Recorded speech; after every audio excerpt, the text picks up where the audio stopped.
Amid the hardship, change, and uncertainty of 19th century life, religion was an important constant for many. Quaker testimonies, principles of integrity, equality, community, simplicity, and peace influenced Herbert Hoover at a young age. He learned these values through teachings and from the actions of those around him, like his own mother, who was a Quaker recorded minister and active in the Women's Christian Temperance Union. Hoover needed his close-knit community and the caring adults of his extended family to survive the difficult years ahead. In 1880, his father died from rheumatism of the heart. Afterward, his mother raised him, sometimes sending him to stay with relatives.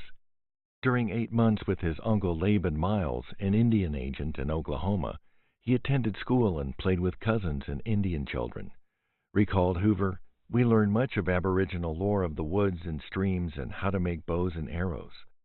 Almost 4 years after his father died, Herbert's mother succumbed to typhoid fever. He was an orphan at 9.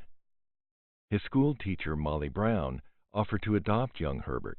While the Hoover relatives declined the offer because she was unmarried at the time, she remained a lasting positive influence on his life.